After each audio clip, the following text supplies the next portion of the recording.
the wrong way to think about real estate. You cannot think about it as you're buying this property and then it has to make you all of this money right away. There's different concepts to it. So I'm going to explain them to you in this video. Hustle, hustle, hustle, hustle, step. Move, and make it back. First we gotta hustle, hustle, so we get the cash. The first one is if you're just in the business of buying, flipping, and then selling it right back, you're typically doing this within 6 months to a year. It's a quick transaction. You're just in the business of, yes, trying to get your cost as minimal as possible and selling for higher value.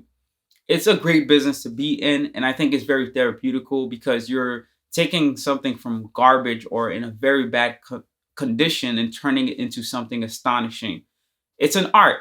It's something I actually appreciate. Sometimes I'll be watching HGTV or even on YouTube bumping into certain things, and I've seen what they've done with it. It'd be beautiful and amazing. For me, the smallest renovation I did was a closet that I did, which if you stay tuned into the channel, I will be releasing my project that I did working along to bring this little closet from the condition that I got it in when I purchased the house to where I transformed it. It was very small, 3x5. It's not huge and gigantic, but I turned it over and I was proud of myself. And I found it very therapeutical to what it could be, but it's a lot of work too. So for me, I don't see myself doing that in the short term in terms of buying, flipping, and then selling it right back. You do pay quite a bit of larger capital gains, but because you're not holding on to the property long enough, so you're paying the most taxes. That's the other thing I don't like about doing buying, flipping, and selling. But it's a great business to be in. There are ways to offset it. If you're doing a lot of multiple deals, the government, the IRS can recognize that so that you can get some tax breaks. But the people that are in that world, they know how to finesse it very well. I'm not an expert in that area. So that's one aspect if you're doing it for that reason. But if you're doing the longer term where you actually making this a rental property, you can definitely benefit in 3 major ways from this. The first one, the obvious one, is the cash flow. You're buying a property, you're paying a mortgage, interest, the taxes, and things like that, but you're renting it out, which surpasses your cost, which at that point gives you a bit of profit margin. The margin could be $500. It could be $300. It's still a huge thing, right? But that's one benefit. You get that cash flow. The second benefit to it is the tax depreciation.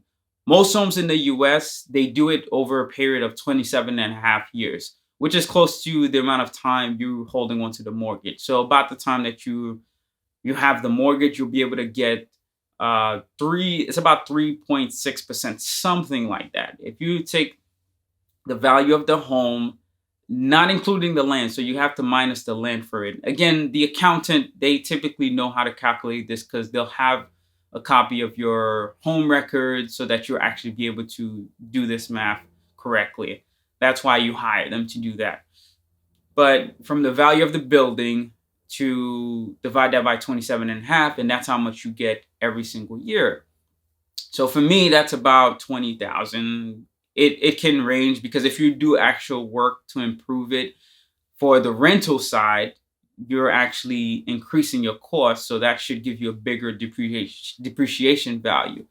So that's how much it is for me. So you're getting that deduction every single year for doing nothing, meaning because you are supposed to be paying on your gains that you're making from rental because it's income that's coming into you, but that depreciation loss offsets it to the point where you could be making a profit on the property, but it offsets it to zero, where you're paying no taxes at all on the passive income that you're getting from the property, right? So you're saving on the taxes in that aspect. So that's the second component. The third component is just like stocks. It appreciates over time. It's an asset. So it's not something that loses value over time. The minute you buy the home, it actually appreciates. The market can fluctuate, as we can see now with interest rates having risen up from the point where we had hit in COVID when they dropped it all the way to The twos, like I know friends that got 2.5, 2.4% interest rates. That is massive crazy. Like I wish I was able to get there, but I'm at 3.25. So I'm close. I still got a good interest rate percentage, but I'm not in the 2% ranges. But if you think about it, your home appreciates quite a bit over time. So after 10, 15 years, that $500,000 home that you bought is now going to be worth 800,000. And it can be a slow growth. Like this year, for the past 3 years, the time I'm recording this video right now, this is fall 2022. For the past 3 years since I purchased this home, it appreciated about 400,000 from what I'm seeing. I got it for around 590-ish, so close to 6. And I've seen homes sell going up as much as 950, sold around the 950 range with similar structure as mine. So that value is definitely ridiculous within a 3-year span. I have not done that in the stock market in 3 years. I have not at all. But that's because we're going through this trend of inflation, all this thing happening. And I don't have that amount that you can look at. So the difference between that and the stock market is that you can see the value like right away. The value you're estimating for your real estate. It's actually when someone actually purchases, you can actually see that actual value. But still, in 10, 15 years, I know it's going to be million plus. And then my gap that I've reached for that is going to be huge. Right. And the other part you got to think about is if you are renting, you're not the one that's paying for that principal to make it appreciate that much. So unlike stocks, so let's say you put 40,000, right, into a property, and you for $500,000 property, and it appreciates to 800,000 in a matter of 5 years. That 30,000 down that you put, right, in 5 years, it turned into $300,000 in capital gains, meaning you 10x your money in 3 years because you're not paying into the principal, the interest. You're not the one that's actually paying after that. That's your initial investment. That is a simple way to think about it. But we know you have repairs and all these things, but with the tax advantages that you get with all this stuff, it works out to offset your taxes on your capital gains to almost zero. That's the great thing about real estate. So you can't think about it as if you're making just $300-400 off the home or even nothing at all. At least you're not the one that's actually paying for that principal and interest. You're renting it out. You do have a huge liability in case something does go wrong. You do have to cough up 20,000, 30,000 to fix a major repair, which if a tenant is actually watching this right now, if you are renting out, this is the side of owning that you may not think about or be aware of, but there are huge expenses that come aside from the home. But these expenses doesn't come every day, of course. They come once in a while. Like you're not fixing your major plumbing repairs, underground plumbing repairs every single year. You're doing that once every like 50 years. If it's done right, of course. But once you do that, you never have to really worry about it. Electrical, once you do a rewiring project, it lasts. It's supposed to last 50 to 100 years. So that's the aspect that you want to think about when it comes to the home. You don't have that every single damage that you got to take care of all the time. And tenants, landlords are responsible for those liabilities. So they do have to cough up 30 grand and they have to have that available. So although they're not paying a monthly thing, they actually must save in order for them to be prepared for those bad days to happen. That's pretty much why you're paying rent, is that it's like an insurance for your safety. So you as a tenant aren't really worried about that. So that's the other aspect of real estate, which is very beneficial if you are wanting to get into it.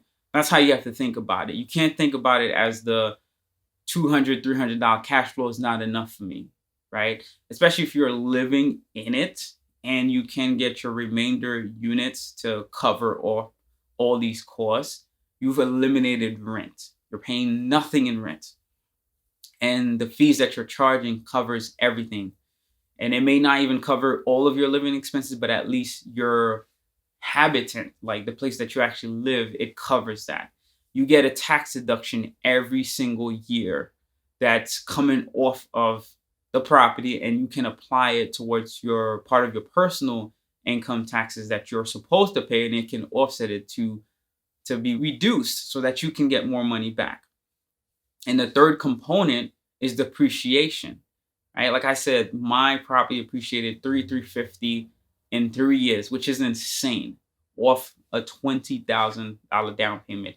It's massive. That's like a 15x return in 3 years. I have not done that in the stock market across my portfolio. I may have done that in one individual stock, but if I combine my entire general portfolio together, I have not done that. So that's the part of real estate which many people are thinking about it wrong. It's not just one way, it's all these three pieces. There are more aspects to it as well, but those are the three major ones which, if you are thinking about it and looking at the $300 gains that you're getting, thinking it's nothing, you got to think about those other two things, because in 5-10 year mark, you're going to see your wealth explode. I can tell you that. I've been able to put away a lot much more towards retirement, investments, because I'm doing things this way, which just enormously grow your wealth. Like you can literally 10-20x your wealth. I've experienced that.